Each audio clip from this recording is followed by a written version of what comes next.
welcome to the Doofcast, a film and TV podcast from Doof Media. I am your host, Scott Daly, and joining me, as always, a baby stuck inside the body of a 38-year-old man. It's Matt Freeman. How's it going today, Matt? I'm kind of embarrassed you told them my secret. Oh, I'm so sorry. I didn't realize we were keeping that a secret. Okay, full disclosure. My brain was put in this body exactly the day that we started doing the Doofcast. I mean, you were remarkably developed from the beginning, I think. No, God, no. Don't compare me to that guy. That was a long time ago. This week on the show, it is the finale of our 10-part series, taking a look at the 10 Best Picture nominees in the 2024 Oscars. We are taking a look at our final film, Yorgos Lanthimos' Poor Things. We've covered 10 films over these past 10 weeks, and we're here finally at the end. And then we're going to wrap up this whole segment by talking about all of these films and also talking about the Oscars themselves, which happened last Sunday. Matt, did you watch the Oscars? No. We'll get into the why of that maybe in a little bit. Sure. But first, let's talk all about Poor Things. Oh, she's an experiment. Good evening. Her brain and her body are not quite synchronized. But she's progressing at an accelerated pace.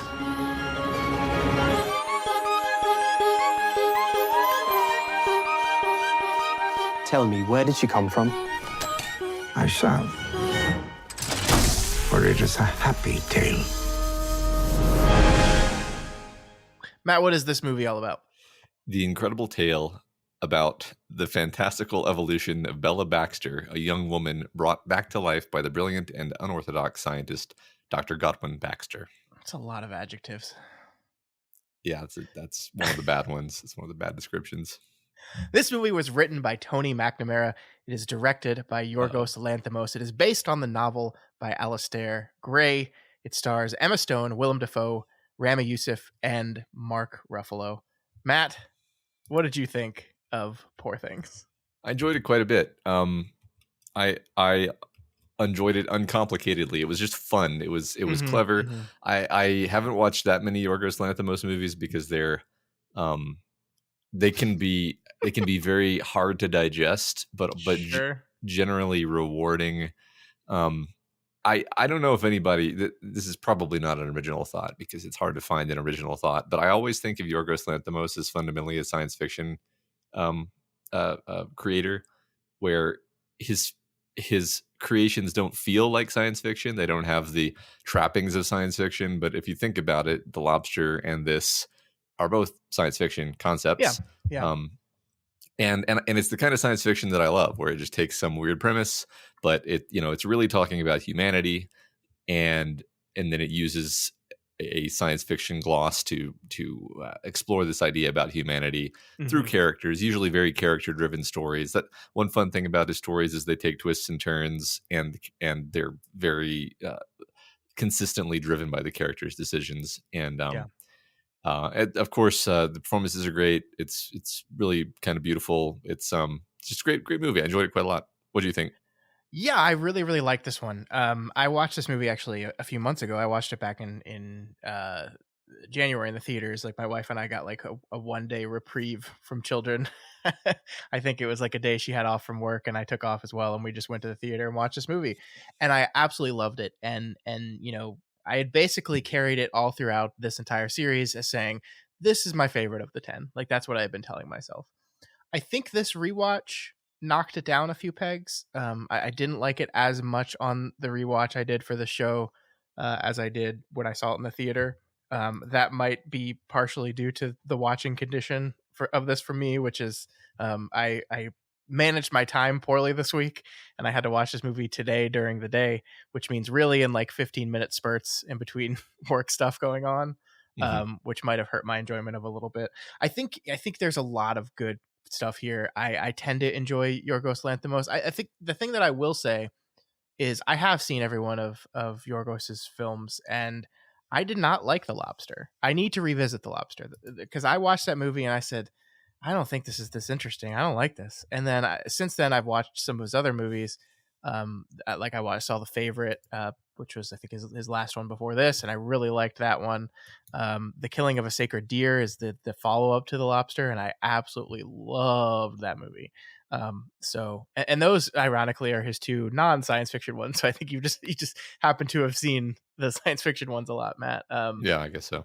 I mean, there is a lot. There is absolutely a lot to love here, and a lot that the Academy awarded this movie for. So just so you know, this movie was nominated for 11 Oscars, including, of course, Best Picture, Best Actor for Emma Stone, Best Supporting Actor for Ruffalo, Best Directing, Editing, Adapted Screenplay, Original Score, Makeup, Hairstyling, Production Design, and Costume Design. So a lot of the technical below the line awards, as well as some of the big ones. It won 4 of them. It won actor for Emma Stone, and we'll get into that in a bit.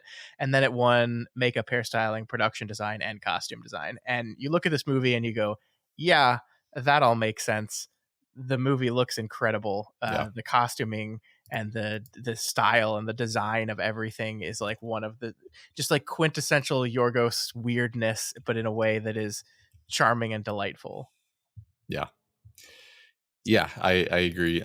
Certainly the best actors. I was just thinking. I was just trying to think over like who were all the best actress nominees, and I was not fast enough. But I'm like, yeah, just off the top of my head, this is the most sort of riveting and sort of movie carrying performance of the films that I've seen this year. Yeah. I mean, but just so you know, Lily Gladstone for Killers of the Flower Moon, Carey Mulligan for Maestro, Sandra Hüller for Anatomy of a Fall, and then Annette Bening for Naiad, which was a film we didn't see.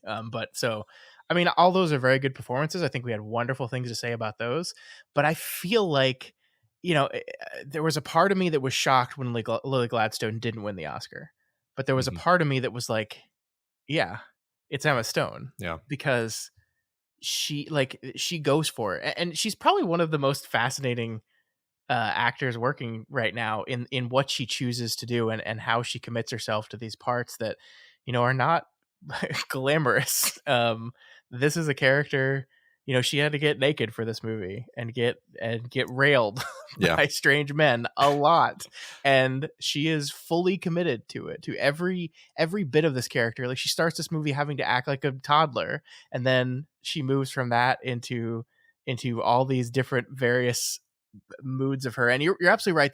She carries the whole movie the entire time, and I think she's the great place to start with this whole thing, because she's just she's the best. She's the best actress, Matt. Right. That's all I have to say. She's the best actress. Yeah, I think this is what they call a tour de force, where you have the opportunity to do all of the different things that, like, I think fundamentally it's almost unfair. It's almost an unfair contest, because it's like, this is a role where the actress just gets to flex in all these different directions and do all these different strange things, and gets to evolve the character over the course of the film and just knock your socks off. And yeah, I mean, in contrast, like, Lily Gladstone's great, but her performance is fairly subdued generally. That's the character. But when you hold these two things up against each other, one of them is way more interesting than the other. And that's just how it is. So yeah, no, I loved her. Just utter goofiness, just like guileless, charming goofiness as a toddler in an adult woman's body, being like weird and inappropriate and creepy. And I guess I'll just, in the middle here, I'll throw this, because it's a thing I wanted to say at some point, is just like, one thing I both love and kind of hate about Yorgos Lanthimos movies is how uncomfortable they make you, because they're always taking these, shibboleths and sacred ideas of our like civilization, and just through these scenarios, through these sort of absurdist scenarios, showing you how ridiculous we are, and putting up a mirror to our beliefs in our society, and making us reflect on ourselves. And I mean, there's just tons of that in this movie. We could probably talk an hour just about like the social critique aspect of the movie, by itself. But I did love just seeing her behavior in the early part of the movie as like, this is how children are, and she nails it. But then also highlighting a lot of absurdities by having a child be in an adult's body. It's just a brilliant idea, right?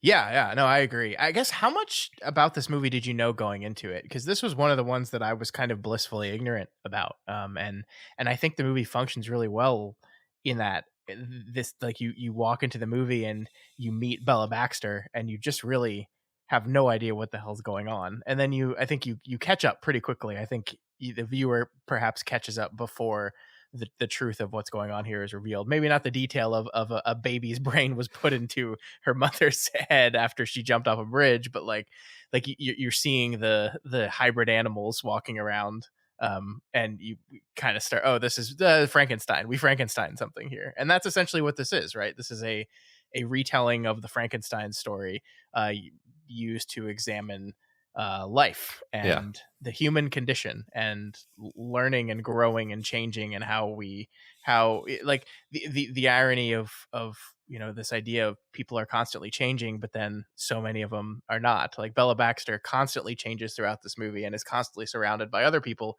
who are not changing and refusing to change, and trying to trap her and keep her down and not let her grow and move on and change. Yeah. And I mean, part of it is that so many of the characters around her are expressing these like very common conventional attitudes and philosophies, Yeah. and she's sort of being this, philosophical battering ram who's just like, that's stupid, that's ridiculous, and I'm gonna do what I want, and Yeah. then but like evolving also such that by the end of the movie you actually feel like she's truly become wise, and Yeah. She used enlightenment almost. Yeah. Yeah. yeah, yeah. Who are you? You don't know what a banana is, but you know words like empirical. Yeah. Right. I mean, that's great. God, that's the thing about this movie. That's one of the things that there's to love about it, is there's so much to talk about. Like Hmm. we could also spend an hour just talking about um that actor whose name I Mark had, Ruffalo. Mark Yeah. Ruffalo, and his role in the movie and his Oh my god. performance. Oh my Um, god. I love everything about this, like because he just I mean, just in case you haven't seen it, it's very funny. It's very Oh, funny it's because so like funny. he seduces her, and he has this attitude of like, he's a playboy. He doesn't care. He just uses women. Best not to fall in love with me unless you already have, because I have nothing to offer you. And then like he immediately falls in love with her, and then is like driven totally insane by just the fact that she just wants to live her life and not like follow him around. I don't. It's more layered than that, but Yeah. it's hilarious. I love it. It is. I mean, he like I think it's really interesting that the people Bella encounters on her journey are all like representative of certain philosophies, right? And I think the Ruffalo character is supposed to represent this like playboy hedonism type thing. But Mhm. the thing that I love about it is it's all kind of bullshit. Like he's hedonistic only up to a certain point, and then he's strict and to the rules and the expectations of society past that point, Right. to the point where she's bumping up against it because she just doesn't understand. Like what are you talking about? We're supposed to be on an adventure. We're supposed to be just banging each other constantly everywhere, and now suddenly you're talking about appropriate things to say at a dinner table, and I'm only supposed to have one of these delicious pastries. Like that's counter to this whole arrangement. And I think that shows like kind of the flaw in a lot of these philosophies. Like she gets to meet, I mean, it's like it is great. Like her journey, you can kind of see as she bounces off of ideologies and philosophies as she goes. Like she learns ethics from the old woman, and then to counter the ethics, she has the cynic character who is there to tell her that people are cruel, everything's terrible, and I think she and the movie ultimately reject that idea. Yeah. And oh, this is kind of a tangent, but his character, the guy who played the cynic, Uh-huh. is the only acting in this movie that just did not work for me at all. I Yes. forget what that actor's name I, is. I'm looking it up right now, I mean, but it's funny because he kind of behaves more like what I think of as a Yorgos Lanthimos character, where there's like a self-conscious absurdity to it, whereas everybody else just seems to be existing inside the movie. yeah, like that is true. Like he feels like he's talking and acting differently from everyone else in the movie. to a point where it was just very distracting for me. Like, I don't want to call it bad acting because I think he was directed to do this. And I think the thing you could argue is he's supposed to be this way because he is kind of representing the exact opposite of what the movie is exploring. Just this idea of like, no one can change. We're all terrible. There's nothing we can do. It's pointless. Everything.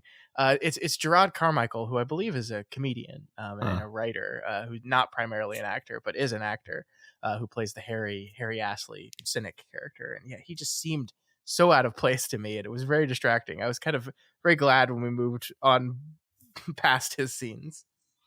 Yeah, yeah. I like how we resolve with him though, where he says some weighty bit of cynical wisdom, and she's Hmm. like, "I can now see that you're just a hurt, scared little boy," Yeah. and Yeah. and, and we move Yeah. on. Yeah. Yes, I guess what in your opinion, what ultimately does this movie have to say about the world? I mean, it's not a pretty place, that's for sure. There are people like throughout the movie, people are constantly trying to control Bella, especially men. I do think there is a feminist message to this film for sure. It is always the kind of the men around her trying to control Yeah. her, and this is a movie about her defeating those men essentially. Yeah. Um, Yeah. I mean, it's sort of a fable of sexual morality, sure, and yeah, or whatever the opposite of that is, I guess. Where it's about her it's a sexual awakening, I guess, is maybe yeah, this more standard term. But it's amplified again by the science fiction conceit where she's a baby, and all these. I think that's the genius of it, is like she's a baby, but she's in an adult woman's body, hmm and none of the men, it bothers none of the men at all that this is his baby walking around. I mean, I guess most of them don't know that actually, but Yeah, I mean, it's Mark Ruffalo's character does not know about it, and no. that's what's almost incredibly hilarious about his. He's so allured and attracted by this person he's never met before, who is essentially just a baby, and he's Yeah, like, "Oh, you're so right. fascinating. I'm just a baby." Um, Yeah, well, yeah, but none of the other characters her Rami Youssef character Max McCandles like at no point has any qualms about marrying a baby. yeah, yeah. I also thought there was some interesting layers to the idea of like partially about fatherhood, but partially just like some sensitivity to the idea of like, well, men are the way they are because of the horrible things that are done to men, Yeah, and then they do horrible things to women. Like specifically, the most obvious and straightforward is Willem Dafoe's character, where throughout the movie he's like he's basically saying stuff like he's trying to be like his father, because you like trying to be like your father is sort of a natural thing, but his father was like clearly a psychopath who tortured him horribly, yeah, yeah. and he's like, I why can't I make myself not care about her? Like, this is, I'm not being a good scientist. And it's like, no, you just have like normal human empathy that hasn't Yeah, been destroyed. Like, he's this incredibly interesting whole thing off to the side, where he's kind of her father and like the Frankenstein creator figure, but they find some kind of peace and reconciliation by the end. yeah, This, somebody said like, this is Frankenstein, except Frankenstein's monster is a woman, and everything and therefore the story is a different story, yeah, yeah. um Yeah, I mean, I loved him. I loved the constant God joke. Like, I think I laughed every time yeah, when she just calls him his name's Godwin Baxter, but she just calls him God, and because essentially he is her God. yeah, And like he is so fascinating because yeah, I mean, like he is like this serially abused person. Like I think this movie won best makeup because of the makeup job on his face. He's horribly scarred and damaged. Um, the burping up the gas joke just continued to delight me every time it happened on the screen. I laughed out loud every single time. He's just sitting casually at the dinner table and then just burps up a giant bubble, yeah, and like no one ever says anything about it. Like even Max is just like, "Huh, okay." yeah. I guess that's um, the thing that happens. yeah, yeah, but yeah, I mean, he's this incredibly damaged individual who is like just carrying that forward. And yeah, I do love that, like, you kind of see it's coming. She's gonna eventually figure out where she comes from, and it's an unforgivable thing he did to her, and so she's not gonna forgive him for it. But yeah, that the movie allowed them to have this kind of last moment as he's dying, I think was really good. I loved it. Yeah. Yeah, that's the thing is, it could have been a movie that's just about how men are horrible, right? Mhm. But I think it struck a. I mean, there's definitely a lot of men who are really horrible, but I think it Yeah. managed to kind of cut something of a more human line through the Yeah. center where we pity these men, like we pity Willem Dafoe, obviously, but also we pity Mark Ruffalo ultimately because Yeah. he's just this stupid idiot who's a slave to convention ultimately, which Mhm. is funny because everybody sees him as this rogue, but actually um, he's just he drives himself insane. Actually the funniest thing to me about the movie is like his rants that he'll go on where he's like, she's a demon, she's tearing me apart from the inside, she's and it's like all she's doing is just doing what she wants, Yeah. and it's Yeah. you're it's like you're doing this to yourself, dude. Like it's Mhm. actually incredible satire that all of his suffering is just self-inflicted suffering. He's just, Yeah. it's that meme where he's got his boot on his own face, Yep. um Yeah. Yeah, you're absolutely right. I mean, the movie does make you pity him. I think the only man I think in this movie that is really just completely detestable is the husband yeah, yeah, character, who comes in the very very end of the movie. It's Victoria's husband, the body that she had before she died, and he's just kind of a monster. yeah, And yeah, I mean, there was an opportunity to make all the men in the story a monster, but they're not. You're absolutely right. God is a complicated character. Max is we need to talk about Max McCandles a little bit here because I think yeah, he's really interesting too. And yeah, I think at the end of the day, like, Mark Ruffalo's character is too pathetic to be mad at. Like, you're just like, you just suck. Like, I yeah, don't, I'm not sure if I'd say I feel bad for you, but I can't hate you because yeah. you're just a loser. Right. Well, he's a comedy. He's almost comic relief. He's Yeah, a he's yeah, a fool, right? Um, yeah, yeah, that's yeah. true. So I mean, it struck me at one point. It's her husband, but it's also her father, right? Hmm. Who she swaps brains of a goat with. Oh Which yeah, that's true. Yeah, yeah, that's true. so did Um, they just throw his brain away? I I mean, I guess thought so. I guess so. because they didn't because I was thinking about it and I was like, they didn't, like, he's dead. That's they just tortured a goat for no reason. Yeah, it's just a poor goat that's like, "Why am I in this human body?" Yeah. I mean, it's a funny Yeah, last beat to end on, and you don't have to think about it too much. But yeah, essentially, yes, they tortured a right. goat. Um, uh, yeah, but yeah, I mean, I think it is because Bella is just this character that kind of just pushes you through everything because she's so fascinating, and she's so inquisitive. Like you kind of adopt her inquisitive nature because she's just going from scene to scene and learning thing to thing, and it's like I think that the fantastical nature of the world helps pull that along as well because we're clearly in an alternate version of the world, and the visuals are so engaging. I loved the ship, the cruise ship. I yeah, thought that was so great the way that was designed, the way it looked.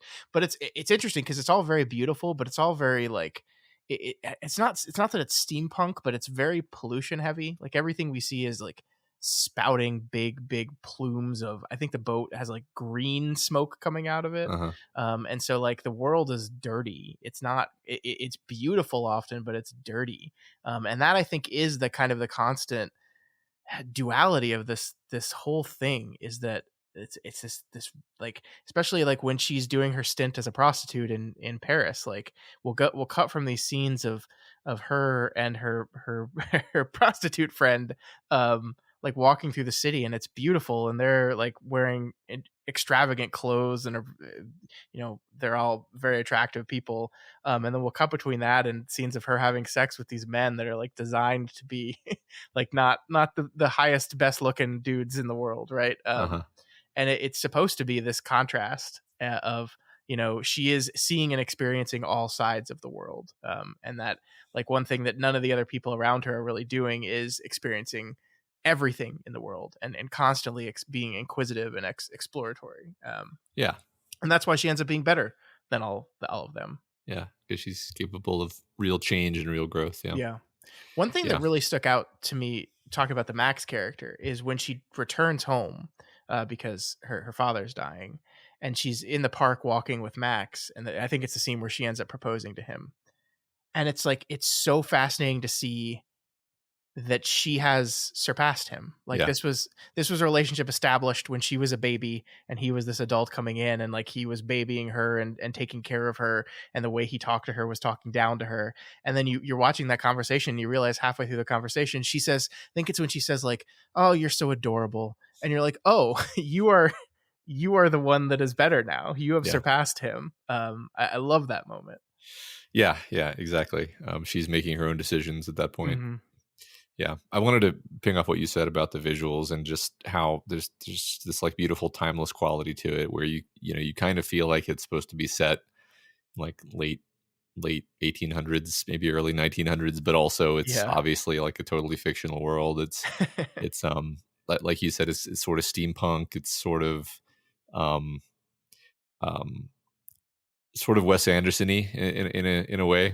Yeah, I thought that too. I mean, I think Wes Anderson would shoot it differently than Yorgos does. But yeah, like a lot of the design of the movie, I think, does feel kind of like alt world, weird, Anderson-y. I think I also heard somebody describe it as magical realism, which I'm like, that's not really a word I would have reached for, but at the same time, like the waving our hands at what he's capable of doing with his Frankenstein technology. And I guess I sometimes find that a story can have a magical realism tone without actually being magical realism. Stuff like the palace they go to during their cruise, where it's like this incredible palace that's like, it's like built in like a Dr. Seuss fashion, like over a slum. Where there's just horrible suffering happening. It's like, nobody would ever really build this. Like this makes no sense at all for this to be this way. But that's the kind of thing that I think is sort of magical realism, sort of fantastical, at least. No, I think you're right there. Yeah. But I like it though. I like it a lot. Mm-hmm. I like when people allow things to not have to follow the rules, just do whatever works. Yeah.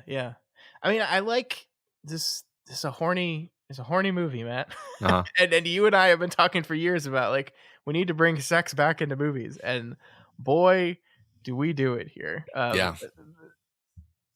Like, once again, like the respect I have for Emma Stone for being a movie star, an Academy Award winning movie star. She won an Oscar for La La Land, right? Uh-huh. And she said, "Yeah, this is the movie I'm going to do now, and I'm going to get naked, and I'm going to do it." And I'm like, it's just like, it's wild to me. It's such an interesting, wonderful choice to fully commit yourself to weird ass roles like this. Like, last year she did this, and then she did a television show called The Curse, which I've talked to you about, where she's playing just an awful human being in that one.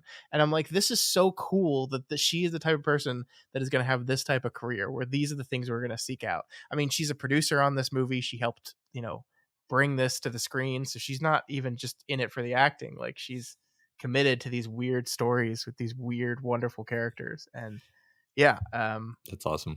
I'm just so impressed with her constantly. Yeah, no, shit. That's I didn't know she was a producer. I don't know if that changes anything about it, but that's really interesting. Yeah, I think this movie had enough sex in it to make up for the lack of sex over the next over the last like 5 years. So we're good. We're good. No more sex for the next 5 years. Balanced it out. Yeah. Although I will say, like, to be clear, we've been missing like actual like eroticism in movies, and there's kind of not a lot of eroticism in this movie, despite the fact that there's like an hour of nudity on the screen. I mean, that like, none of the nudity and sex is meant to titillate at all. Exactly. Like, that's not what it's for in this movie. Especially the scene where the man brings his 2 children along to teach them about sex, which is just fucking Right. crazy, man. Right. I like Yorgos. Come on. Yeah. But yeah, It's that is so true. Like often, we see her naked not having sex almost more than we see her naked having sex, uh-huh. and it's always like it's not never shot that way. Like the first time I think the first time we see her nipple is when she's still essentially a baby, right? Right. And she's been chloroformed because she was freaking out about having to return to the house, and she's dropped down on the bed, and her boob falls out, and Max's reaction to that is really interesting because he's obviously like ooh, but he puts it away. Okay, he Yeah. does it. Yeah. He's a decent, he's He's the decent man it's of the gentleman. story. Yeah. Yeah. But still like immediately interested and attracted to it. And again, like that's the thing that you mentioned that is going unspoken about here is, but she's a baby. Yeah. And like no one's really dealing with that. Yeah. And that's, I think, you could make the argument that one of the critiques that this movie is doing with this weird premise is the infantilization of women, that Yeah. Yeah. men treat women like infants anyway. Like you need to be coddled and cared after, and like that's what men do. And Right. so of course it doesn't phase them that she's a baby, because this is the way they look at all women. Right. And the specific behaviors of hers that are the most like alluring are actually just the behaviors of a baby. Yeah. And actually, when she starts to take ownership of her sexuality, the men are like, what is she doing? Yeah. This is the worst thing you could possibly do. Yeah. Um, Except for Max. Max, yeah, who's just like, I'm jealous. I But well, so what I liked about that is he's taking it all so well, and then she's like, oh yes, and I charge 30 francs per John, and he's like, that seems low. I thought that was great. Yeah. So it's speaking about the nudity again for 1 second. Like I think the movie tries very hard to ruin any possible titillation, Mhm. because the first penis we see in this movie is on a corpse. Yep. And then she proceeds to mutilate the face of the corpse Yes. horrifically. Uh-huh. And so like you've got and one of the first images of the movie is him doing a dissection of a cadaver for there's cadavers everywhere, there's dissections, there's organs, there's horribly scarred bodies, and then interspliced with that almost is sex and nudity, and it causes you to have this this total desexualization of the body, despite the fact that you're watching all this sex. You're actually just like, these are just like meat suits that we happen to be in. Yeah. And it makes gives you, I mean, I think Yorgos Lanthimos always makes me feel weird about being a human in general, but this one one did especially so, because it really it just brings it depicts the human body as being this kind of gross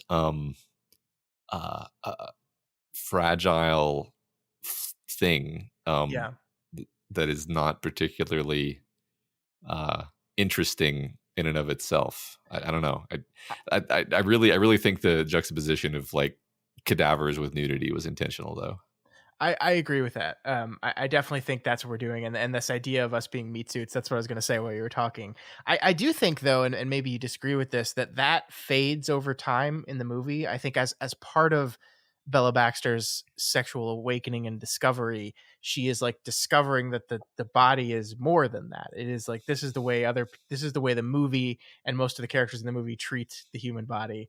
But as she discovers her body and the things it can do and the things it's capable of, that goes away a little bit. I think the one scene I think you could possibly argue was meant to be erotic and titillating is her with the other sex worker, where she's going to town on her, she's eating her out, and like that was the one scene where I was like, okay, I could see how like the point here is that we're supposed to look at that and be like, ooh, I mean, maybe that's just me and I'm exposing myself here, but that was the one where I really felt that to be the case.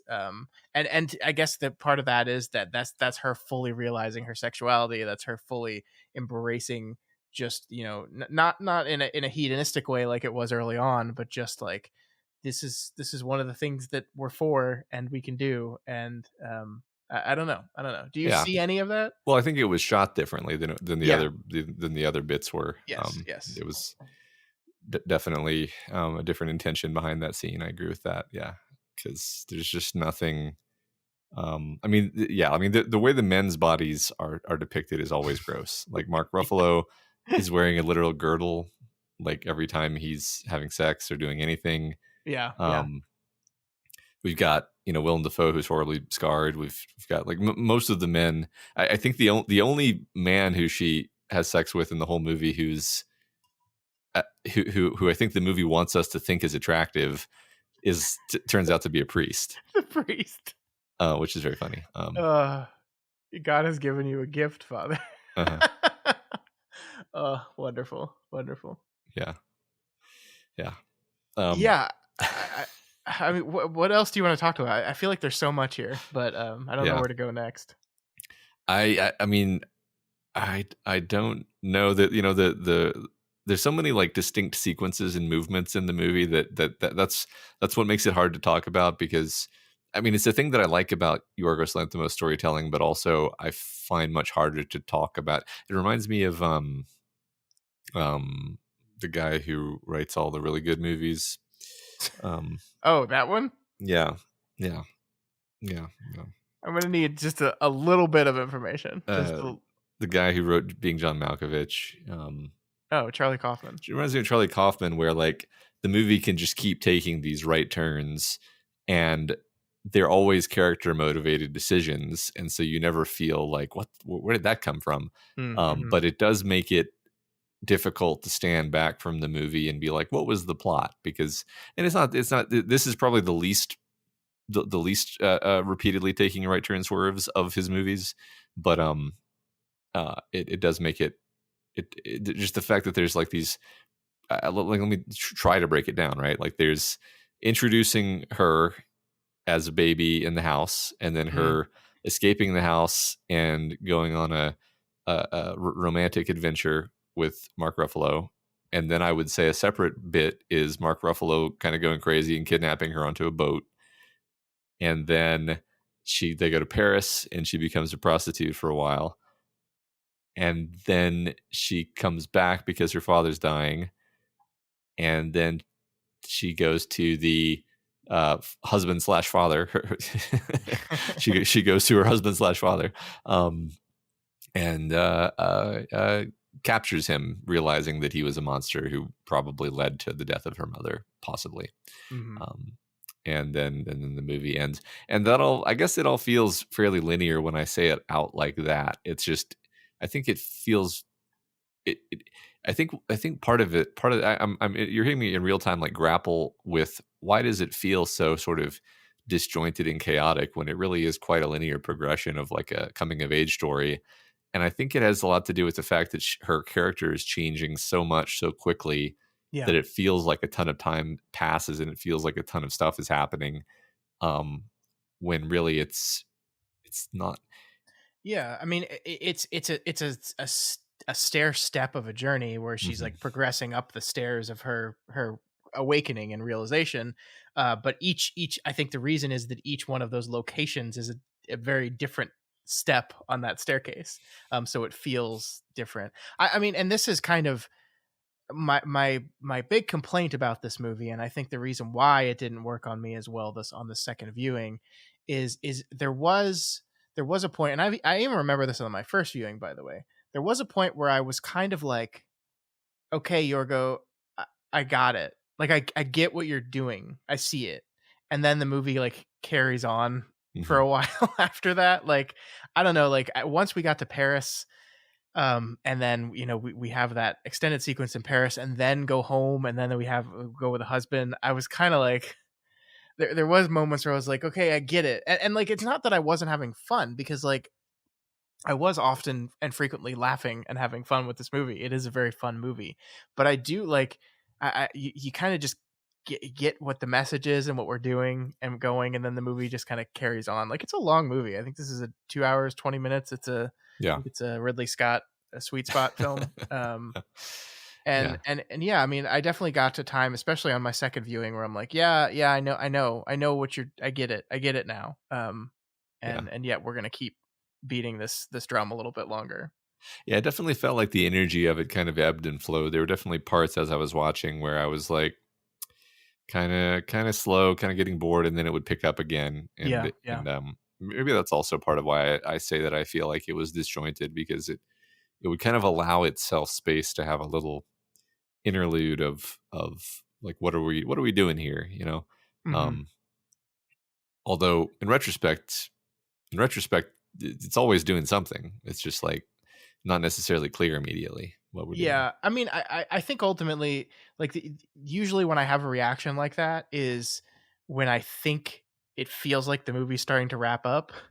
Like, when she leaves gets off the boat in in in Marseille, and then somehow they get to Paris. I don't know how that happened. But when she gets off the boat in Marseille and then they're in Paris next, like, I kind of thought, I was like, okay, so now she's gonna go home. We're gonna do that, and then like it didn't. It was like, oh, we're gonna do like a whole thing in Paris, and there's moments in that where you're like, oh, I don't know if I have another whole plot event in me still. I thought we were starting to wrap this thing up, and I don't know, like, is that a reflection of the movie wasn't working on me?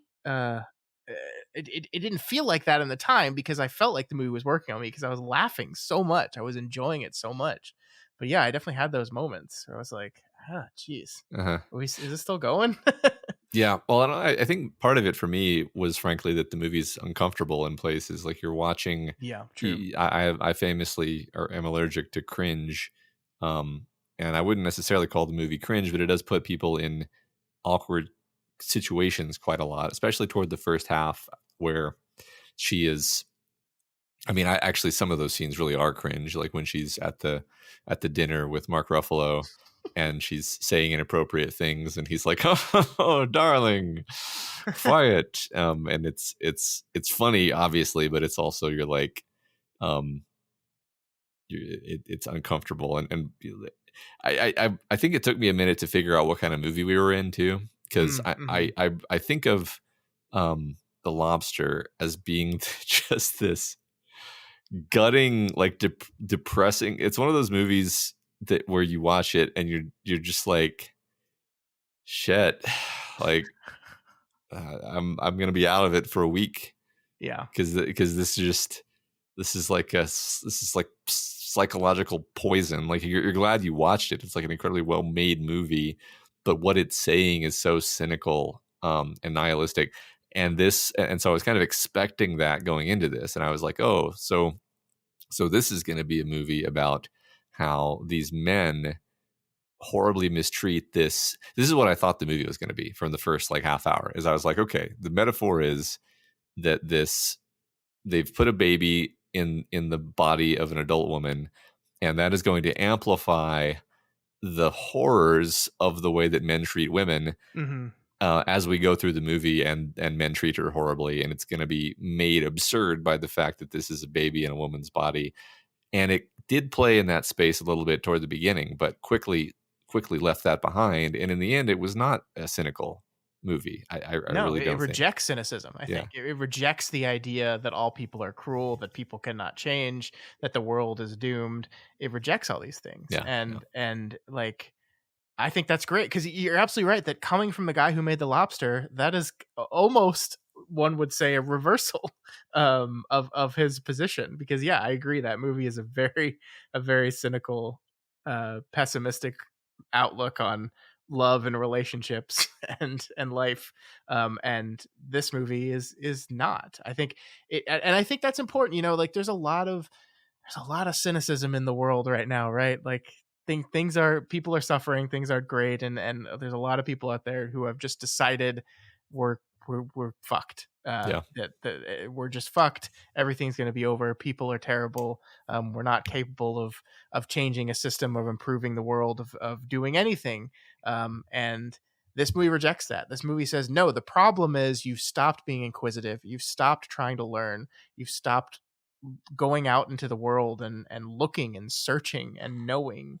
And like, the one of my favorite parts of the movie is that the cynic Henry takes her to see the poor people under the palace, and like, he takes her thinking that the result of this is going to be her true realization of what the world actually is and the way the world actually treats people. And the only response to that is just cynicism and depression and throwing up a white towel. And her reaction to that is the exact opposite. I mean, it takes a bit, but she eventually gets there.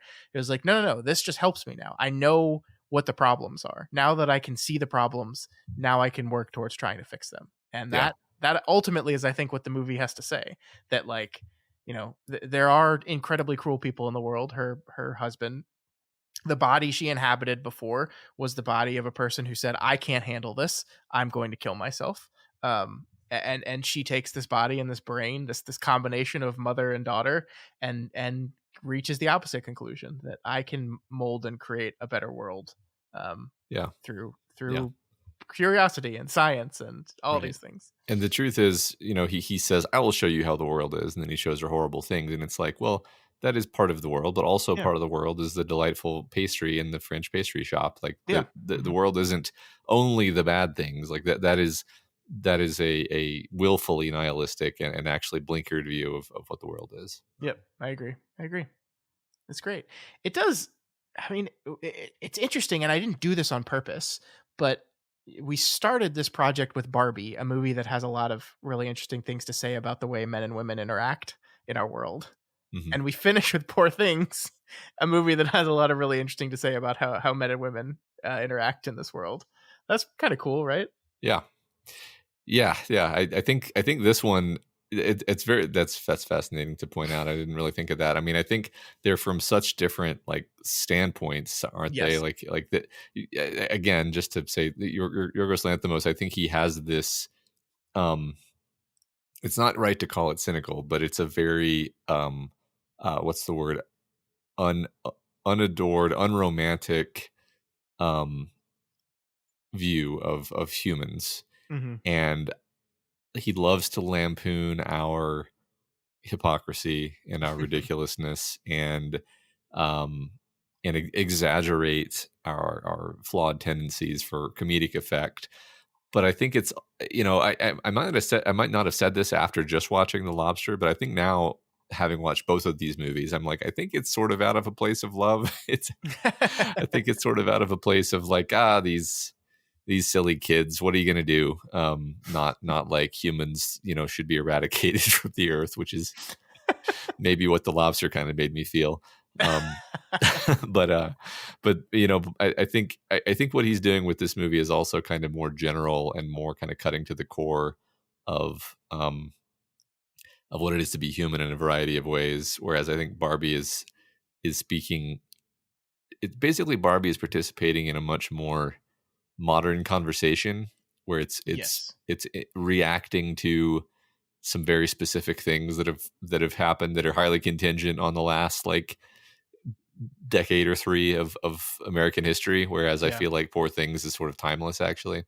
Yeah, that's a good point. I do wonder, like, looking at these two movies in 50 years and 100 years, is one of them just going to be kind of a very interesting slice of what culture was like at a certain time, and is the other going to be perhaps a little bit more timeless and infinitely relatable? I don't know. That's a good question. I think the movies ultimately have different goals, so it's almost not a fair thing to put on them. Like, it's not fair to say to Barbie is like, hey, you're only going to be relevant within the next 15 to 20 years. And maybe I'm wrong about that, right? Maybe Barbie ends up being this incredibly timeless piece of storytelling. I don't know, but it feels like, I think you're right, that it feels, Barbie feels like a very of the moment modern film, where this feels to me like it is speaking to something, integral to all of human experience. Yeah, I don't know. I agree with you. I would go so far as to say that I would be very surprised if people were still like talking about Barbie in 10 years. Like it's and that's not a statement about like its quality as a movie. It's just there are movies that are made for the moment, and there are movies that are a timeless statement about humanity. I don't know. I feel like Barbie was kind of made for the moment. It's like important parts of that movie are rooted in the idea that you have a character saying things about the way the world is right this very second. Right. Yeah. Right. Yeah. And Yeah, that's Yeah. Yeah. normally I wouldn't compare movies, but when you make an Academy Awards and you force there to be a winner, can Yeah, I mean, ultimately, I think, and that's I think where this conversation is going to head now is we've watched these 10 films, and the goal of this whole award show is saying, okay, but which one is the best of them? That's kind of what you have to do, yeah, and I just want to say, looking at these 10 movies we've covered over the last 3 months or so, like. I know you typically don't watch all these movies, the Academy Award nominated movies. I know this is not a thing that you typically do, so you might not fully appreciate this, but I'm pretty confident in saying this is the best list of films that we've had in a long time. yeah, And I'm not speaking about, the winner, right? Oppenheimer won Best Picture. Really loved Oppenheimer. But Everything Everywhere All at Once won Best Picture last year, and that was my favorite movie of last year. So I'm not talking about the winner. I'm just like the breadth of quality amongst these 10 films is pretty extraordinary. yeah, Like, these are 10 very, very good movies. And like my least favorite of these 10 is Maestro, a film that I struggled with mightily, but still found plenty of things to absolutely adore in. And it is kind of amazing. And again, for you and for the listeners out there that aren't following the Oscars as closely as I am, this is not the norm. Like, I don't want you to get this idea that like, oh wow, the Oscars are great actually, because look at the quality of the movies they're nominating for Best Picture.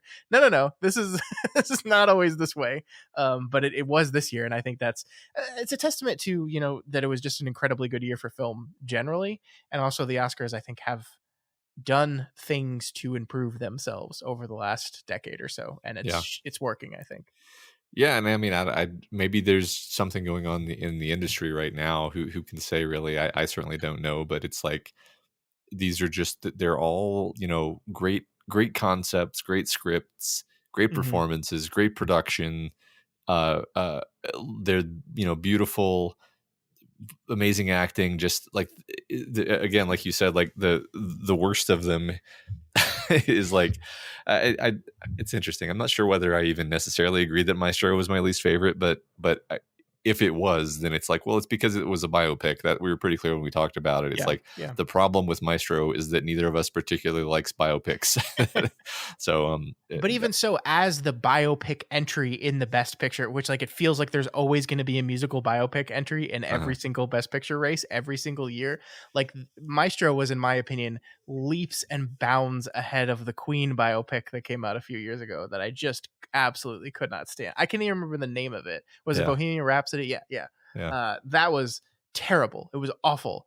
And it won its lead actor a freaking Academy Award. Anyway, yeah. uh like Maestro was complicated and difficult, and in many ways I didn't enjoy it, but yeah, like I would take 100 Maestros over over that Yeah. kind of stuff. Yeah. I have to express how spoiled I have felt over the last 10 weeks because not only did we watch 10 really good movies that I enjoyed all of them, enjoyed talking about them with you, but I also just for good measure threw Dune 2 in the middle of that process.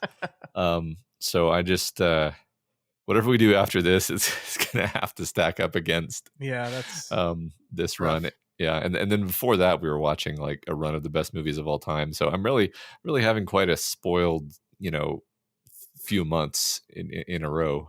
Yeah, yeah. Just so you know, in between all this, I watched the Mean Girls musical movie that came out Uh-huh. in January. Um, not not good. Not Dune 2. Not Okay. Yeah. not Dune 2. I'm trying to remember. I've watched some other bad movies recently, so I'm not quite as spoiled as you are. But I've done this to myself. Just watch a movie and turn to my wife at the end of it and be like, "That was kind of bad, huh?" Uh-huh.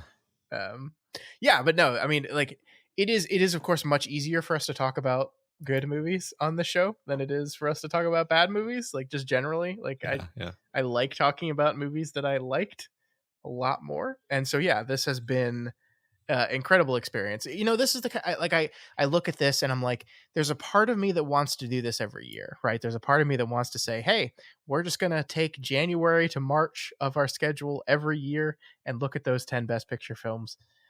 I'm hesitant to do that because it locks us into a very rigid thing for these times, and there's other things we might want to do. Like, I mean, just so everyone knows, we've been getting a lot of emails about when we're talking about Dune 2.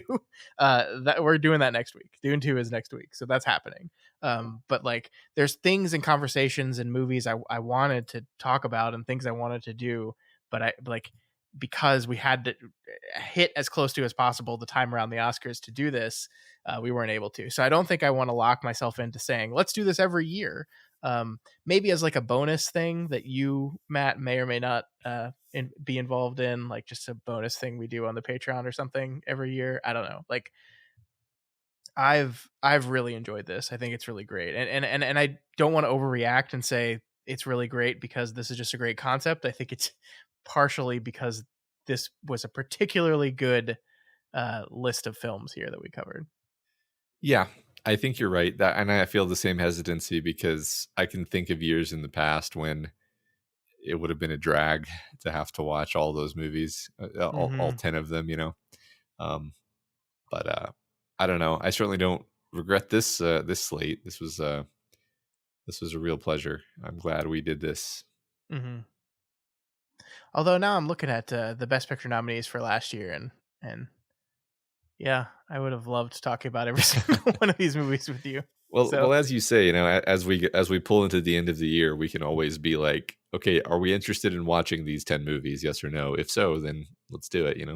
Yeah, I also think this year had a very specific occurrence of we went into January having only watched, in my case, one of the 10 films, and we had only done an episode on that one film on Barbie. I don't even actually, did we do an episode on Barbie? I think we just talked about it like in the second half of a thing. Don't remember. I thought we did, but no, I don't remember. I don't know.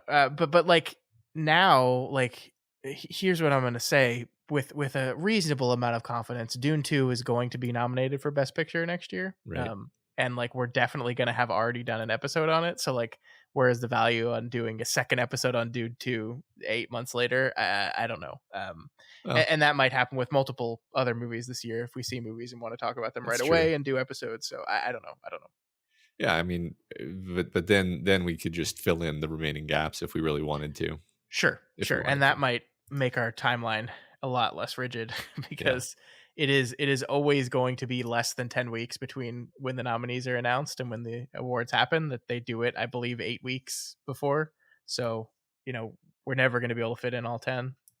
So yeah, it's true. Yeah. All right. So yeah, well, I mean, we'll figure it out. But this has been a joy. So what? Since we have to pick favorites, Matt, because that's a requirement when you're talking about the Academy Awards, what was of these 10 films your favorite? I mean, I'm going to be pretty boring and say that Oppenheimer was both the best picture and my favorite. I don't even particularly think it's close, to be honest. Mm-hmm. I think that's a movie that's going to be that I'm going to be remembering as being just an amazing like standout film experience for the rest of my life. Whereas these other movies, it's like they're really good movies, but like Oppenheimer is this. It's like another level, it's like you're at an art museum and you see a bunch of cool art and you're like, these are all really good. And then you see like the one that the whole art museum is built around by, Da Vinci or something. And you're like, that's what good art is. That's kind of how I felt about Oppenheimer. Like, it's just better at everything. And also it's this incredibly intricate clockwork script that it just couldn't be better, Mm-hmm. I don't know. What do you think? Yeah, I loved Oppenheimer. I agree with you on that. It's really good. I don't think I would call it my favorite film of last year. But as you were talking, I was kind of frantically looking at this list, realizing that since I posed this question to you, I was also going to have to answer it. Yeah. And it's more difficult than I thought it was going to be, because there's part of me that says Past Lives 100%. That was the movie. Loved that movie. That feels like a movie I'll be thinking about for a long time. But you know what else feels like a movie I'll be thinking about for a long time? The Zone of Interest. I feel like that movie fucked me up in a way that I'm going to be thinking about that for a long time. Yeah. American Fiction has qualities to it that I really liked. Anatomy of a Fall. The Holdovers. Gosh, I don't know. I'm going to say Past Lives to say a movie because I need to. And I want to say a movie that's different than your movie. So I'm going to say Past Lives was my favorite of these 10. Yeah. It's interesting because if I'm still thinking about this and processing Poor Things because I just watched it, but I part of me wants to put Poor Things in second place.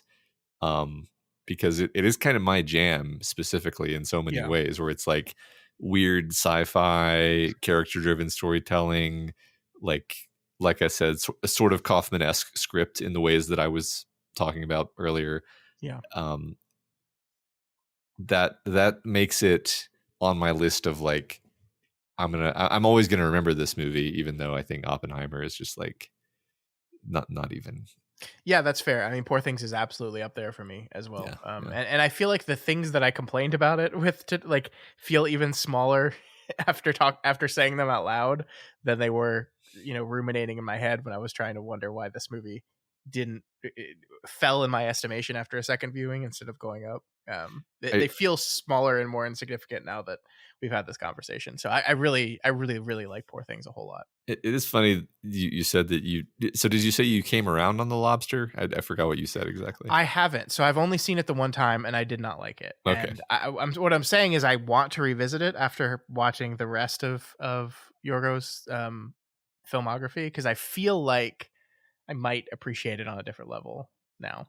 Did we do an episode about it? I don't think we did. I don't think we did, no. Yeah. I almost want to suggest that we do that because for me, it's I don't know, like, how there's movies and even short stories that just kind of take up residence in your brain and they just live there forever.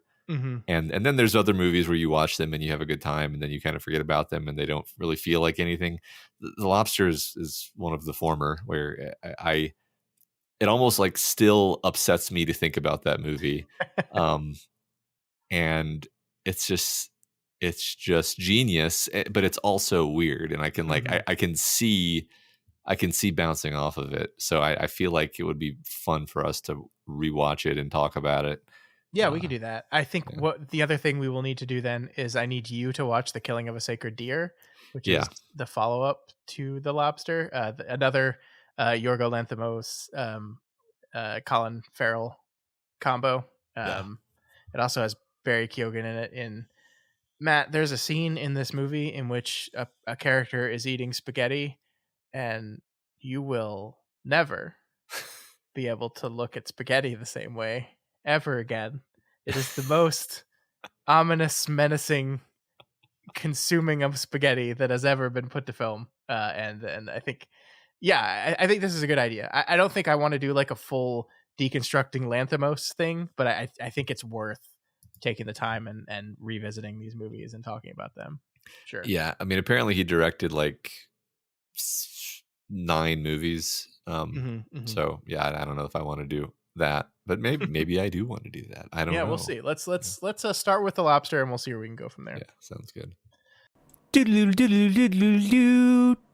All right, Matt. I did want to just wrap up this whole thing by talking about the Oscars themselves, the 2024 Oscars. Now, you said at the beginning of the episode that you did not watch them, and I have to ask the question, Matt, why? Why did you do this? Well, Scott, you told me they were coming on, so I cheerfully did a little web search for what streaming service can I watch The Lobster at the Oscars on. Yes. And the internet said none. Yeah. And then I said, Scott, what do I do? And you said, well, you go see if you have it on your television. And I turned on like the television part of my television, which is not something I ever do because why would I need to? Mm-hmm. And I tried to like figure out how to navigate channels, which is something I've literally never had to do. And eventually figured out how to navigate channels. And Then did some web searching to try to figure out which of those channels might have the Oscars. And to be honest with you, I didn't prove that there was no way for me to watch the Oscars, but I couldn't figure it out after like 45 minutes of trying, all things told. And at that point, I was like, you know what? I've already missed like half of it basically, and I can watch it later. And I gave up. Um, and then of course I didn't watch it later because watching pre-recorded Oscars is just not the same thing as watching live Oscars. It does feel a bit weird, yeah, to know that this already happened and the conversation around it has already occurred. And Yeah. yeah, I'm just watching an acceptance speech at 5 o'clock on a Tuesday. I mean, to me, it's much like watching pre-recorded sports and like pretending you don't know who won. It's Yeah, like, what's the point? Um, and and I also just frankly, personally, I don't particularly enjoy watching acceptance speeches, which is kind of the meat and potatoes of the Oscars. So Sure, yeah. so that also wasn't super compelling to me. Of course, I did watch some highlights. I watched I'm Just Ken. I watched a smattering of highlights, but Sure. all things considered, hey, Academy, sort this out, Yeah. because I really wanted to watch the Oscars. It was kind of important that I watched the Oscars, sort of, because I was planning to, so we Mhm. could talk about it. But they made it really hard, and then I was annoyed. Yeah, I mean, this is the biggest problem facing the Academy right now is they have just completely failed to modernize the delivery system for the Academy Awards. And I think, part of this is just I don't know what the contracts look like with the local or the TV stations, that like how ironclad it is, or what have you, if they've specifically said you're not allowed to stream this elsewhere. But they gotta find a service to stream this thing on. It's absolutely absurd that you cannot stream it anywhere. I think, like, to be fair, if you have an active like cable subscription to like Spectrum or Uverse, or like it was available to stream if you have cable still. Like, you could go to abc.com, log in with your Uverse ID or your Spectrum ID or your Xfinity ID, whatever, and you could watch it on the internet that way. But if you don't have basic cable, which most people don't anymore, there's really no way to do that. Yeah. So it's a problem. It's a problem, and it's a problem that they seem like they're not going to deal with, because the big news out of this Oscars, Matt, the big news is it was good. Yeah. It was a really good show. It was quick. It was under 3.5 hours. They finished early at the Oscars. Wow. um they things flowed really well. The bits were funny. The awards were good. And I think the most surprising thing was not a lot shocking happened. Like, this was, I think you could argue, one of the most predictable awards ceremonies in a while. Like, the closest thing to shocking was that Emma Stone won Best Actress. But like, if you were following the award race closely, you could see that it was kind of a foot race between Emma Stone and gosh, what's her name? Lily Gladstone. Lily Gladstone. Thank you. And a lot of people were predicting that could go either way, and so it wasn't like a huge upset, right? It could have gone either way, and the winds were starting to blow Emma Stone's way a little bit, right in the days leading up to the show. So that was the closest to a surprise, I guess. And so I think it's really interesting that you can host a really good show, a really entertaining show, a really fun show, even if the awards themselves are not that surprising. And it's disappointing because the ratings only went up by 4% over Yeah. last year. That's not great. And especially because one of the things that people have been arguing, I listen to a lot of Oscar pundits, and one things that they've been saying over and over again is you have to nominate popular movies. If you nominate popular movies, people will watch the show. And so what do they do this year, Matt? Two of the biggest movies of the year in Barbie and Oppenheimer were nominated for Best Picture and a smattering of other awards. And that didn't really raise the numbers by that much. The young peoples are still utterly uninterested in the Academy Awards. Yeah. So, yes, the ratings went up. It is the biggest number since the pandemic. Great, but still not really, Yeah. blowing things up really. So maybe this is already, the accepted wisdom, but it strikes me that this is all related to the fact that we don't really have movie stars anymore. Like Hmm, hmm. it used to be part of the reason why you tuned in. There wasn't, you kind of cared if, Mission Impossible was going to win or whatever, but you really cared if Tom Cruise was going to win, right? You cared about the movie stars because you sort of had this parasocial relationship with the movie stars. They're these demigods of the world of culture, that everything revolves around, and they just had so much more power and allure. And now that that's not really a thing anymore, um, the movie stars were also bringing their star power to the Oscar. In fact, you could say that was the strongest selling point of the Oscars is like you've got all of the movie stars in one place. Yeah, You've got a yeah. show that has everybody. It has every movie star in the same show. It's going to be amazing. And I don't know. Like I feel like number one, the power of the star has been eroded over time, and then also kind of number two, like they've all kind of been their halos have been knocked off. They've been knocked off their pedestals.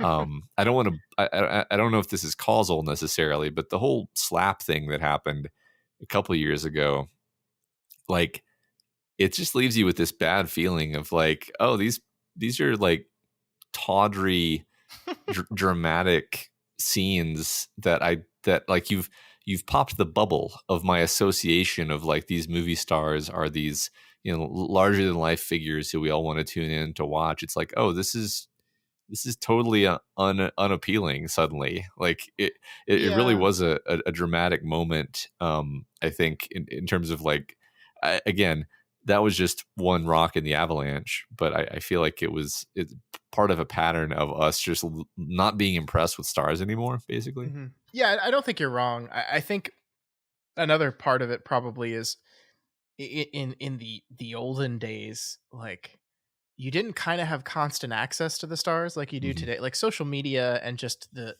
news cycle and the prevalence of all these things have just made it so you kind of always know what the stars are doing at any time.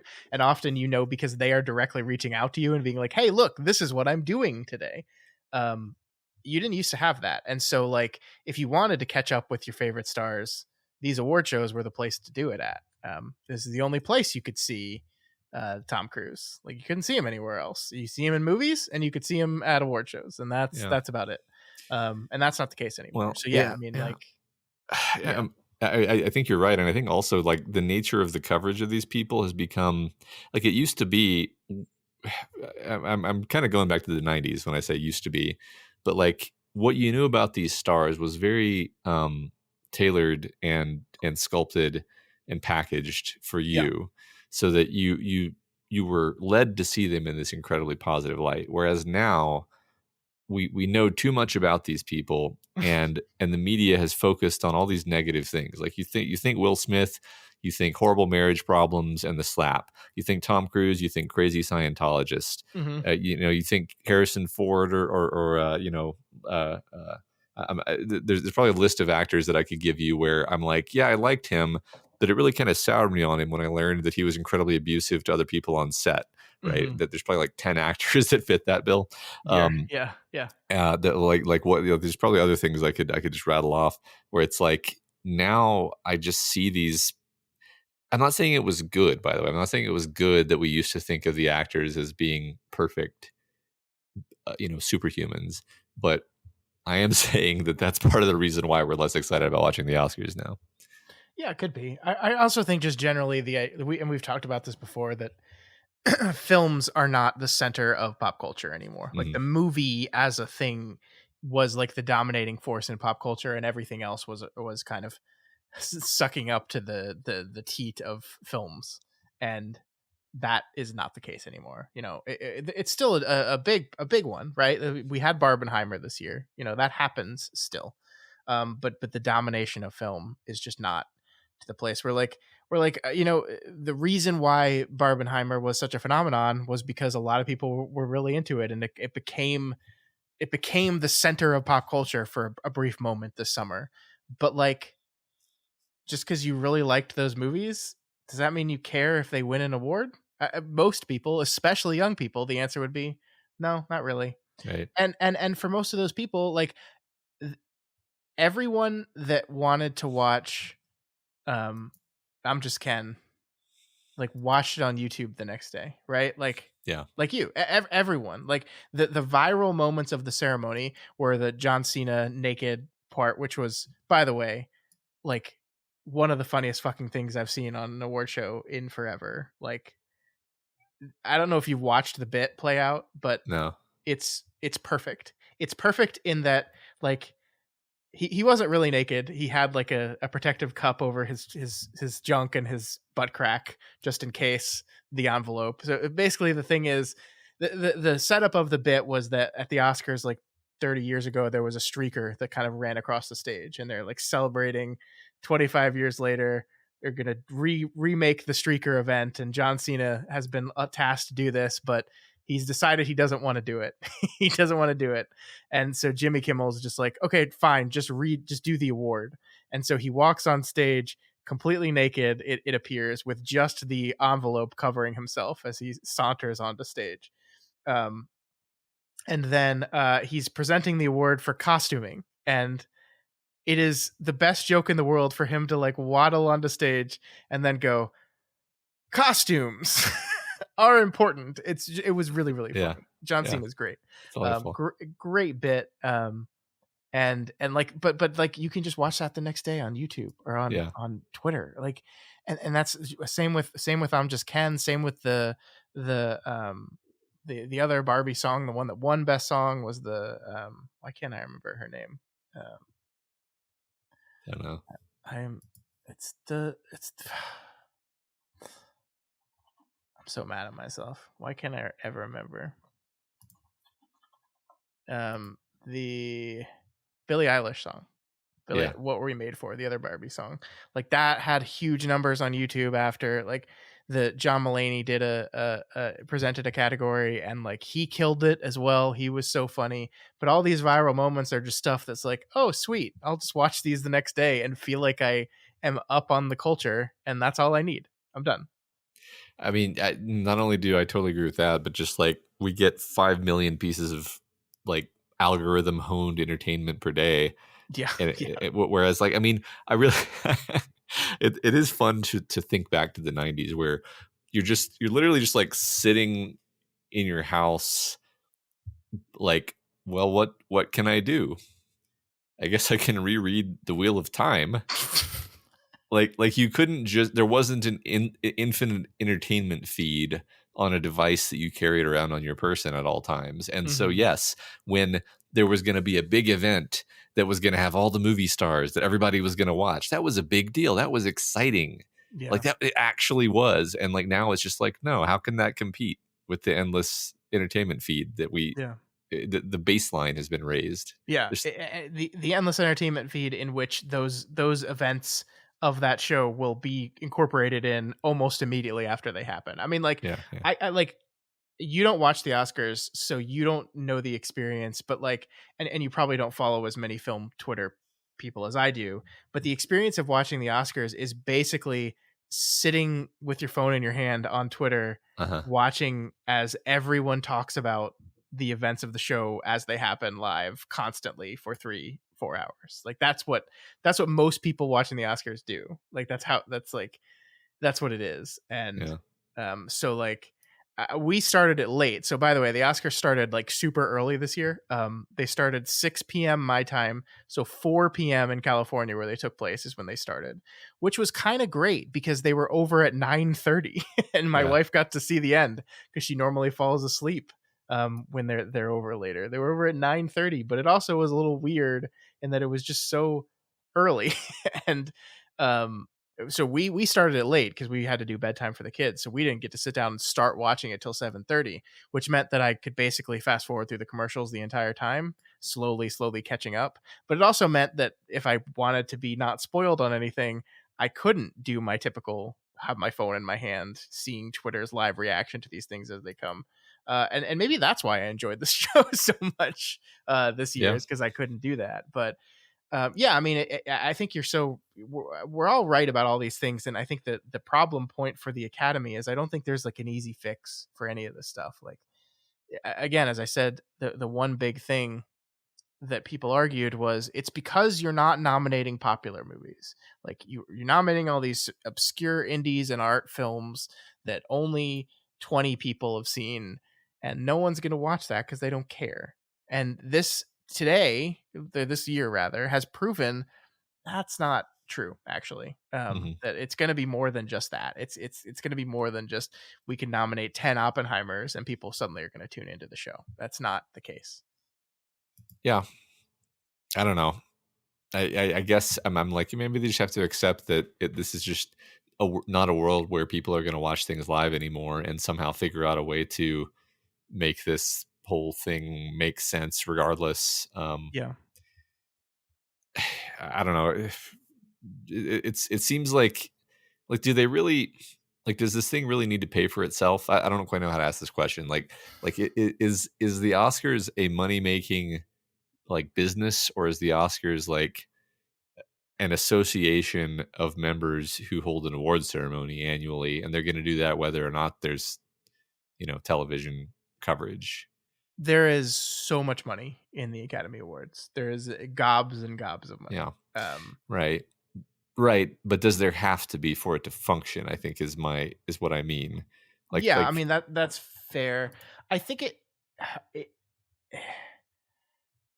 it would fundamentally change how everything around the awards operate to basically remove the money factor from it, which again, not a bad thing, but not a thing in my mind that the awards are capable of doing. Like, yeah. We talked last week about, we hinted towards the politics, but like the studios run like very expensive campaigns, and it is often true that they do this thing with the anonymous Oscar ballots, and like you have real people voting in these things, saying things like, this guy was mean to me at a party once, and so that's why I didn't vote for him. I mean, and that's the way it goes sometimes, right? Like there was a big uproar this year. I don't know if you heard this, but there was a big uproar this year because that one of the parties, one of the Oscar nominee parties, the Anatomy of a Fall people, run by Neon, who was a studio that released that movie, brought the dog to the party.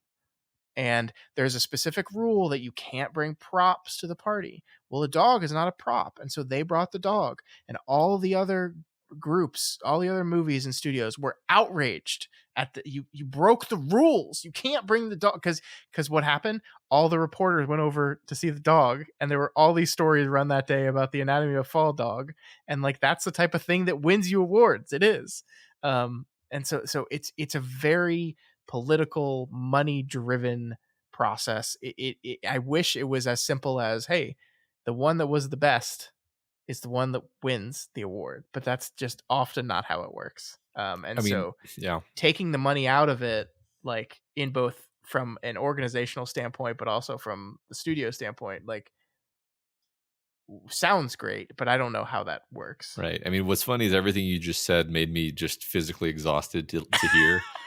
and I was like, yeah, that makes me like all of these people less, and like not care about who wins these contests. I knowing all this information about the backstabbing that goes on really undercuts your desire to watch it. I go back to the point about like we have this fire hose of information which is actually biased in the negative direction. So you're always hearing about like corruption of the process. And you don't just get to be blissfully ignorant and turn on the Oscars. It's 1997. You're gonna watch the Oscars and watch these great films and great actors win these well-deserved awards and just get to live in that fantasy world.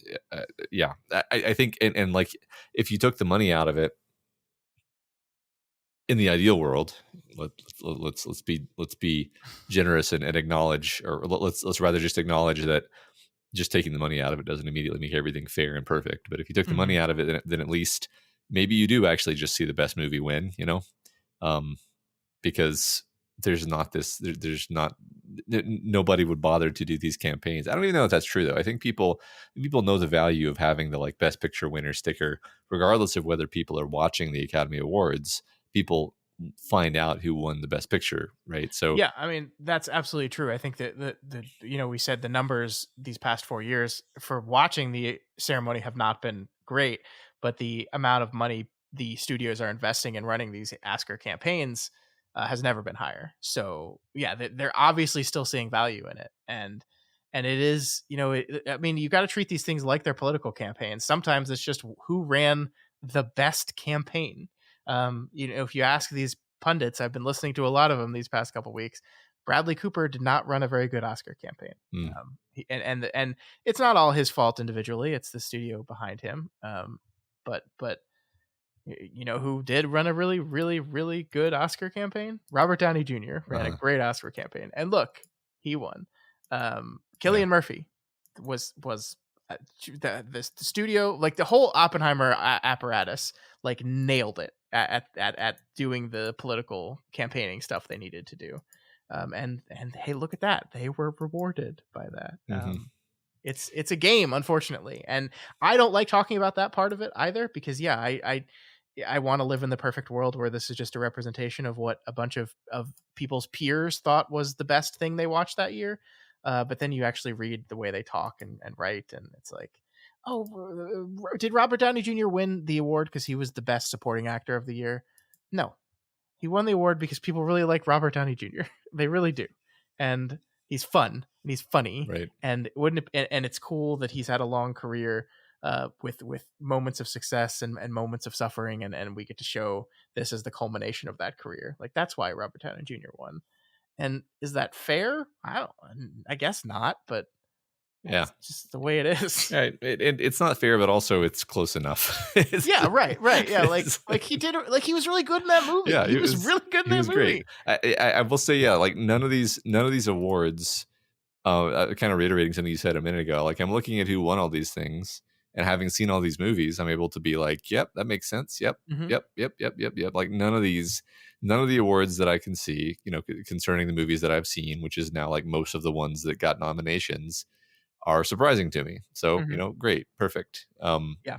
If somebody edged somebody out because they ran a great campaign, fine, well, whatever. I enjoy talking about this. I think it's an interesting topic, but fundamentally, I'm just like not worried about the Oscars, because like Yeah. these 10 movies that we talked about, just these 10, which are just the best picture winners. This isn't even like all of the movies. Mhm. They made like $4 billion in revenue altogether. Like I just did the mental math of summing up their ticket sales, which is not all profit clearly, but $4 billion. I think they can find some pocket change in the couch cushions to keep the Academy Awards running, since it's obviously an important like marketing nexus for movies, right? So worst case scenario, I really don't worry too much about it. I think that the film industry is going to keep this thing afloat, because it's an important institution of Hollywood, Yeah. regardless of whether people are actually tuning in live to watch it. Yeah. No, I think you're right there. Yeah. So ultimately, the Academy Awards are a sham, and Yeah. we shouldn't give them as much time as we do. But I still love it. I really do. I enjoy this whole process. I enjoy, like, I know you don't like acceptance speeches. I do. I really do. I don't like them all. Some aren't very good. I thought Emma Stone's speech for winning for the role in Poor Things was one of my favorite of the night. You could tell she was not expecting to win, and kind of terrified. Like there is this thing when you're this person that is up against history, like taking away what would have been the first Native woman to win the best actress award. Like, you could tell Emma Stone was very, very aware of that, and she delivered, I thought, what was a great heartfelt speech. And she recognized all the other women, especially Lily. I think one thing, like, you could tell she was worried about this going into the night, because I think she was being told that this race could go either way. and it was like, it's not about me, it's about, you know, the team and everyone around me. And like, I thought it was a great, wonderful speech, and she's really good at this movie star thing, Emma Stone Yeah. is. And like, I loved that. And there were some other great speeches throughout the night. There's some bad ones, you know. There always is some people that are just kind of either overwhelmed or I thought Chris Nolan's speech, by the way, was excellent. I think that's worth going back and listening to. He had a really good one. Yeah, I did happen to listen to that one, and I agree. Cord Jefferson, the writer director of American Fiction, the movie we talked about last week, won for screenplay, like we talked about could happen last week, and he gave a great speech too. He talked about kind of challenging the film industry. Instead of making one $200 million film, why don't you make 10 $20 million films, or better yet, you know, some other math that I don't want to try to do live on this podcast, but just basically challenging film studios of you know, these $200 million films are big risks too. Like take some risks on the smaller films, and that's the type of thing. Like, saying that at an acceptance speech doesn't actually make change, but like it's still words that people need to say every so often. Yeah, sure. I mean, it gets people thinking, you know. Yeah, sure. Yeah, so good show. I really, really enjoyed it. I had a lot of fun. The one negative point, Matt, for the Oscars, the In Memoriam, man, it's like 3 years in a row now that it's been the weakest part of the thing, and I feel like they're always trying to do something special with it, and I'm like, y'all are overthinking this. Just play some sad music and show pictures of all the people that died.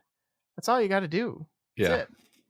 That's what I thought the basic way to do it was. Yeah, that's well. So this time, like, normally what they do is they're having a presentation on stage for the people at the award show, and then for us watching at home, they cut to the feed of the video they're playing, so we get to see on our full screen all the names that are passing through. This year, they didn't ever cut to the feed. We're just like a camera hovering above the stage, watching like the screen that's on stage from way far away, where we, with like people in the way and not being able to see the names. And it's just like, what are we doing? And then That's they weird. got like interpretive dance ballet people, like, and it's just like, what do we do? Here's what I think. I think we should just cut this section out of the Oscars. Like, yeah, I understand we want to honor the people that have passed away in the past year, but is this really doing it? Like, they always leave people out. Always. This time they still left people out, but they also did a thing at the end that was like, here's just a big list of names at the very end of the In Memoriam, and it's like, it's like case. Basically saying y'all are less important. Yeah, sorry. Right. Yeah, it was awful. Like, dumb. I just cut the segment out of the show. Like, we don't need it. Like, there was a time when I really enjoyed the segment, because there was a time when I wasn't caught up on film news, and like I legitimately didn't know the people that we had lost throughout the year. But yeah. Now I think here's what the In Memoriam is to everyone that watches it. It's a segment of you saying three things. One, oh, I forgot they died. Yeah. Or they died. Or that's so sad. And that's it. That's it. Do we need this anymore? Do we really need it? I don't think so. I agree. I don't. I mean, it's a weird thing to put in the middle of an award show, I guess. I guess that's one interesting thing about the Oscars is it's kind of a mixture of an award show and like a convention.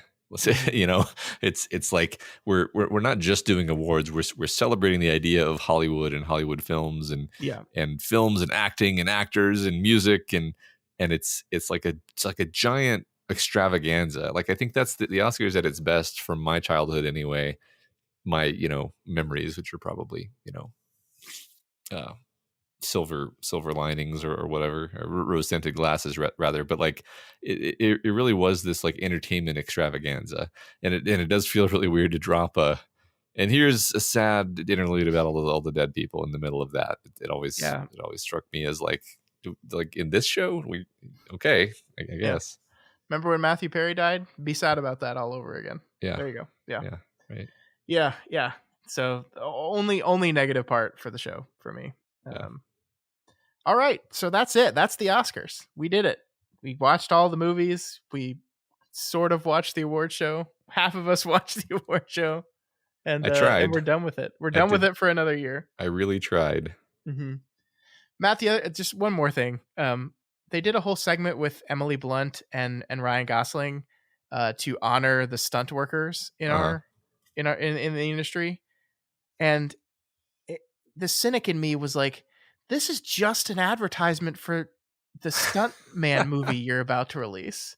Like, that's all this is. Like, the studio paid you guys money, Academy, and you hit it better this year than you did in the years past. But this is just an ad for your movie. Oh yeah, totally. That's great.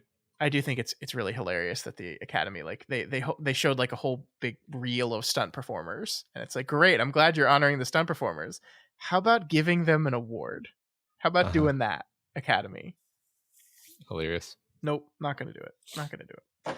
All right, we're done. We did it. That's the Academy Awards. We're done. We won't have to think about this for at least 3 months when Cannes happens, and then the conversation starts all over again. I can't wait. Hooray. If you folks have any opinions on Poor Things, on the Oscar ceremony, or on these 10 Best Picture nominees, please let us know. You can reach out to us via email at doofmedia@gmail.com, on Twitter @doofmedia, or over on our subreddit r/doofmedia. That's right. And if you're not already subscribed to the Doofcast, we encourage you to subscribe and ensure you never miss an episode. You can find us on iTunes, YouTube, and pretty much anywhere else podcasts can be found.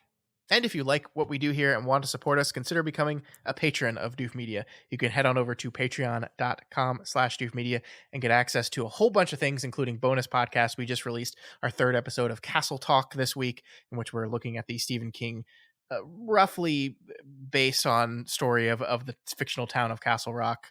We're 6 episodes into that now. You can check that out. There's a bunch of other things from us, from Elliot, from Ruben, from everyone over there. You can do that. And also we're bringing back the canon, Matt. We put the canon on hiatus to get through these Oscar things, but we need to bring that back. We owe that to our patrons. So we'll be once again, taking nominations for some of the best movies ever and letting you folks vote on them, and then having episodes on them. That'll be starting up again next month. So check that out. There's tons of stuff over there. Yeah. All right. Sounds great. And also, please consider rating and reviewing the Doofcast on Apple Podcasts. Each review helps us get more exposure and introduces new people to the content that we make here. All right, folks. As we said, next week, it's Dune 2. It's Dune 2. We're doing it. Matt's seen it already. I haven't. I got to figure out when I'm doing that, actually. Oh, I'm a little worried looking at my calendar right now. We'll do it. We'll figure it out. We'll be talking about Dune 2 next week. So check in. And then we got to figure out what series we're doing after this. We're still figuring that out, but we'll announce that here pretty soon, I hope. Yeah. All right. We'll see you all next week. Bye-bye. Desert power. Did they say desert power in Dune 2 50 times like they did in the first one? I don't think they do, actually. Oh, bummer. Yeah, I know.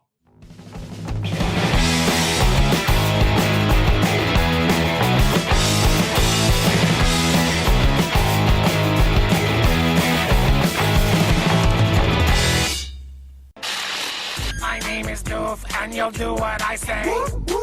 My name is Doof, and you'll do what I say.